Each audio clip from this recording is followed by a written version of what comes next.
Anne Boleyn arrived at Henry's court fired up with radical ideas. She grew up here at Hever Castle in Kent, the daughter of Lady Elizabeth Howard and an ambitious diplomat, Thomas Boleyn. Thomas secured his younger daughter a coveted position as maid of honour in the French court.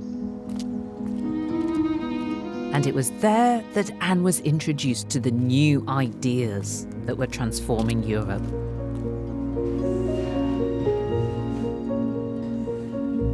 During those years, she came in contact with evangelical Protestants, people who were rethinking old verities, who were coming up with new ways of approaching everything, including faith. What were these perhaps contentious new religious ideas that Anne was picking up in France? A key one is the source of authority. So when you're making decisions about religious matters, who do you look to as the authority on that matter? Whether it's the Bible, Scripture, which is what these evangelicals were arguing, or whether you turn to the wisdom of the church. And followers of Luther said that actually the church was flawed, that the Pope was fallible. Do you think Henry would have taken these ideas about the authority of the Pope to heart if it hadn't been for Anne? I think Anne's pivotal because we know that Henry hates Luther. Anne obviously had a real hold on his heart and so could introduce ideas to him that other people couldn't possibly say. And is this something that's been downplayed by the people who see her as just a sex pot? I think that comes down to pretty misogynistic ways of seeing Henry VIII's wives in the past, actually, and that it's much easier if you can sort of boil them down to being a bit of skirt and not really anything more. And actually, with Anne, we do have something more. She is somebody who makes a massive difference in terms of English history. We could argue that Henry VIII would not have broken with the Roman Catholic Church if it weren't for Anne's influence. Anne was at court for several years before she turned the king's head. But when she did, Henry became besotted with her. They weren't lovers yet. Instead, in the private moments they had together, Anne took the opportunity to introduce Henry to a radical Protestant book.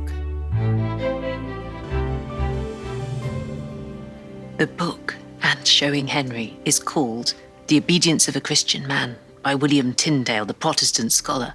Now, this book is controversial. You might even call it seditious. Tyndale's seen as a heretic by the Catholic Church because his book implies that kings have lost their power to the Church. Anne's taken a serious risk smuggling this book out of France and into England, and then she's been bold enough to put it under Henry's nose. She's even marked a special passage for him to read. Kings, they are but shadows, vain names and things idle, having nothing to do in the world, but if our Holy Father needeth their help. This is a book that me and all kings should read. The little interaction shows Anne beginning to persuade the king that maybe not all radical Protestants are bad, and that maybe breaking with Rome could hold advantages from them both. Anne was winning Henry round to some Protestant ideas.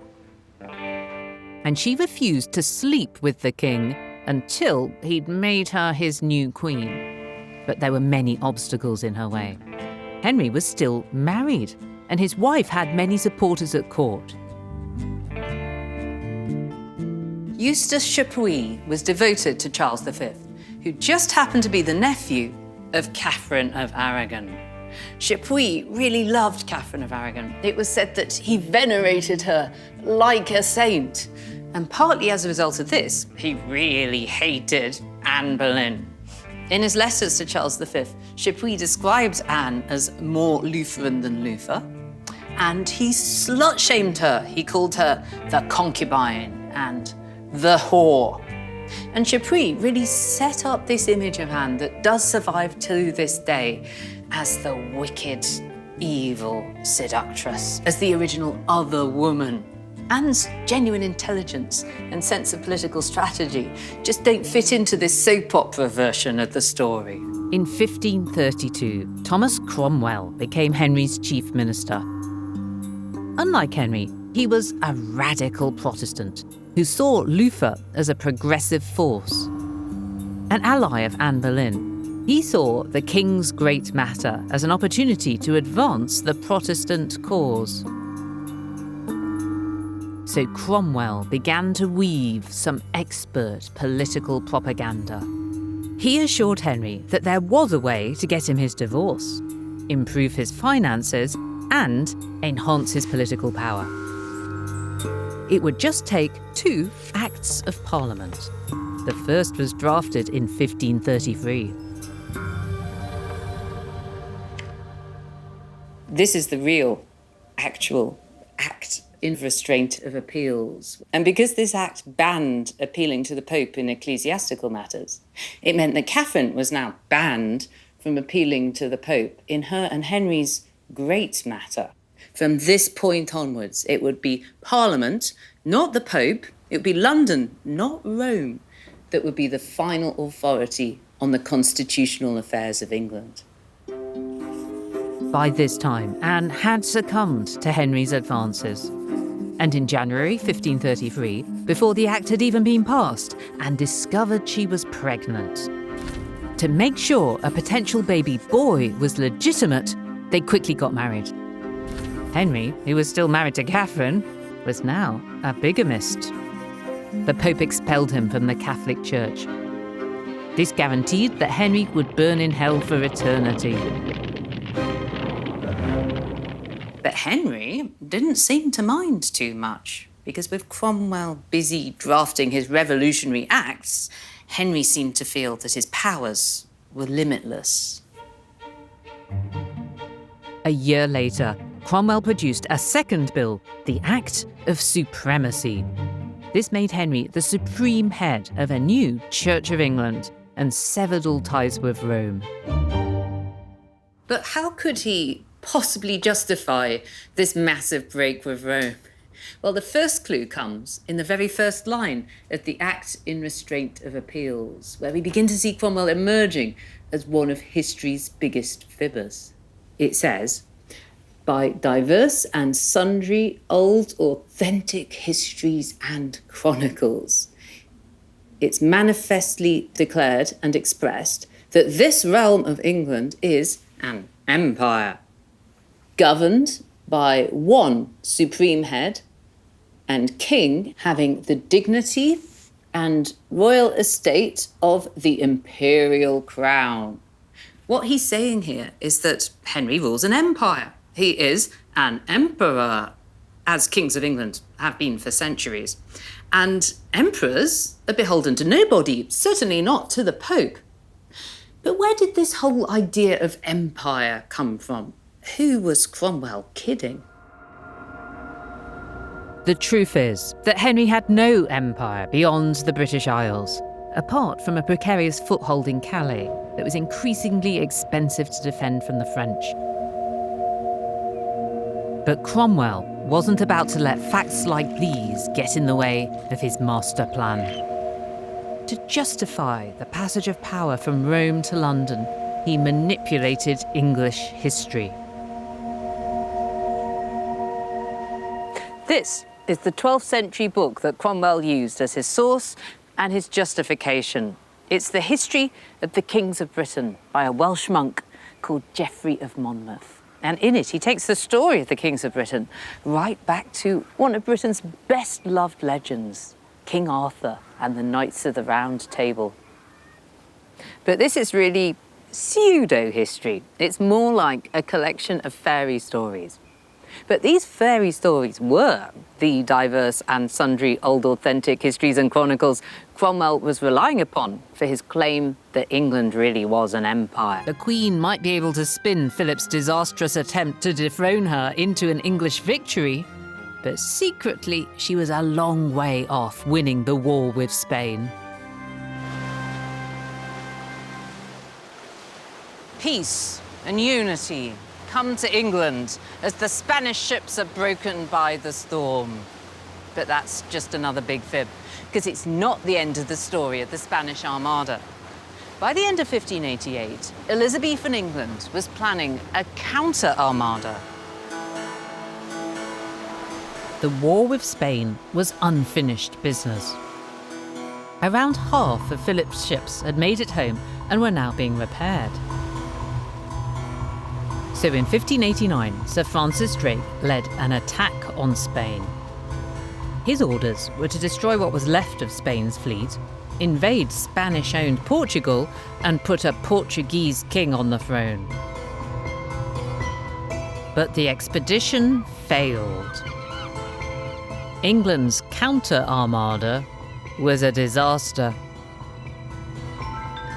Today, English people have forgotten the story of the counter-Armada. Was it well known at the time, in the 16th century? Cuando se produce la catástrofe de la Contra-Armada, fue muy conocido en Inglaterra. La catástrofe fue horrible. Más de 20.000 hombres, más de las 4/5 partes de los hombres que participaron en la expedición perdieron la vida. Claro que fue conocido en la Inglaterra de ese momento. Sin embargo, ya ese verano de 1589, panfletos exculpatorios, propagandísticos, para ocultar la catástrofe ante los ojos de la opinión pública inglesa y de la opinión pública europea. The pamphlets downplayed the failure and denounced negative accounts of the expedition as malicious slander. Hay que saber que Inglaterra e Isabel I supieron manejar muy bien la propaganda, mucho mejor que Felipe II. Our propaganda was better, yes? Yeah, of course. Yeah. En aquella época, España era un imperio universal. El imperio inglés aún no había nacido. Que no se puede decir que Inglaterra ganó la guerra. No se puede decir que Inglaterra hundió a la Armada Española. Estos son mitos creados para la forja de una identidad nacional, de un orgullo nacional. So we English people, we like to think that England beat Spain. We won, but it's not that simple, is it? No. De hecho, la Armada Española volvió a España y fue reparada. La contraarmada inglesa el año siguiente sufrió una catástrofe que duplica la de la Armada Española del año anterior. Y sobre eso se ha construido un relato nacionalista, mítico, inglés, totalmente intocable, sagrado. La contraarmada sería un estorbo para ese relato. La contraarmada ha desaparecido de los libros de historia ingleses por ese motivo. In November 1588, Queen Elizabeth I held a procession through London. This was her victory parade. The Queen made her way through the city to St. Paul's to give thanks. God and his chosen special monarch together had saved the day. They were the hero and the heroine at the heart of this narrative. But in reality, though, things weren't quite so heroic. Elizabeth's promise at Tilbury to reward her soldiers proved to be empty rhetoric. The war had drained Elizabeth's coffers. The sailors who fought for England were hit by disease and were still fighting for their wages. The Crown threatened prison for those slanderously suggesting that they hadn't been paid. William Cecil now rubbed salt into the wound. He said, well, if the soldiers die of illness, then at least the crown won't have to pay them. By the end of 1588, more than half of the men who'd fought in the Armada campaign were dead, and they were killed not by the Spanish, but by disease and starvation.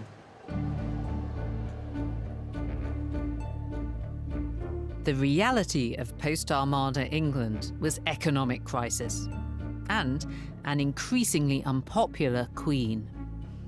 It was time for a royal makeover.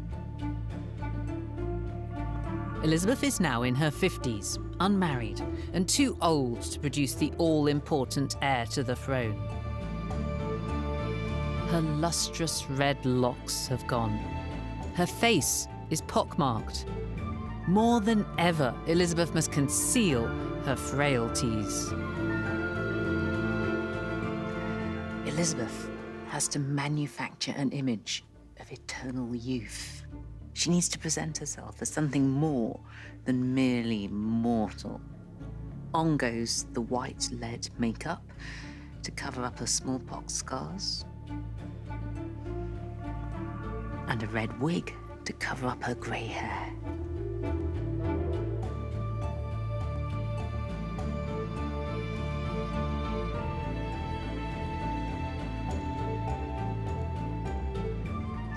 This is Elizabeth I as the Virgin Queen. She's married, but only to her country. And this isn't just an image for her courtiers. Everyone in England will see this. It's like a Tudor profile pic. And the handle is Gloriana.